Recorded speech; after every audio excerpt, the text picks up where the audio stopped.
In this video I got a few licks that sound spicy, but are easy to play once you break them down. They are all in D, so you can practice them together and get comfortable moving between them.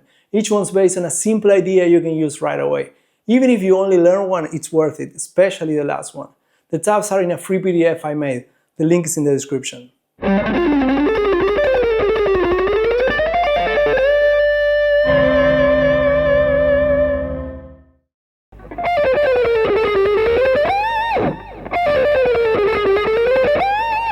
The first lick combines the pentatonic scale with a few chromatic notes.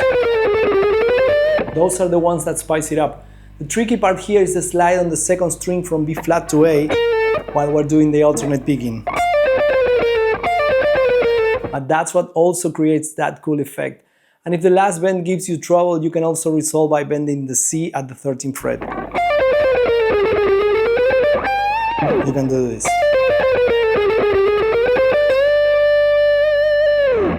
All the picking is strictly alternate, but you can do whatever works for you. It's just how I do it.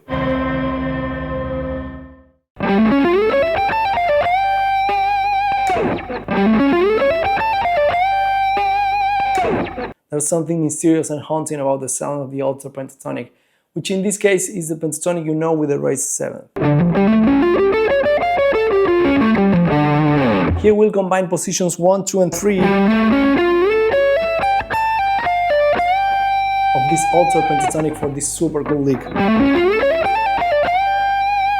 First learn it, get used to the alto sound, and then make as many changes as you want to the notes or the rhythm.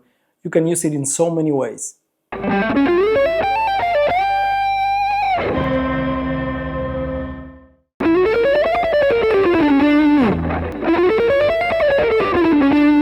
Now let's get an even more exotic flavor with harmonic minor scale.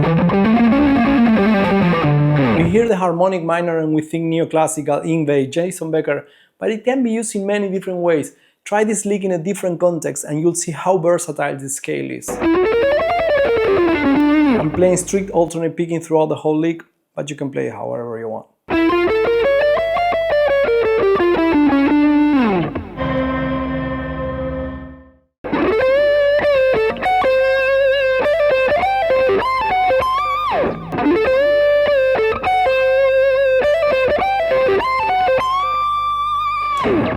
This sweep's so cool. It sets the vibe for what's coming. Then it's all about the swing, played with the triplet fill. I hear this swing Mixolydian licks and I think of the end of the movie Crossroads, before the duel, when Steve Vai is playing with the whole band, those crazy Mixolydian swing licks.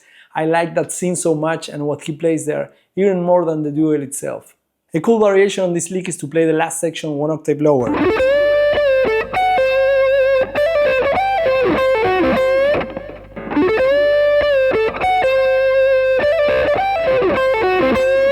So if you want to spice up your playing, choose one of these licks and play it for an entire week. Improvise with it. Try it at rehearsal if you're in a band. Talk about it with your therapist. Whatever works for you to get it into your playing. The free PDF has all the tabs and the link is in the description. And if you want to learn the most important speed licks you need to know, this is the video that you have to watch. I'll see you there.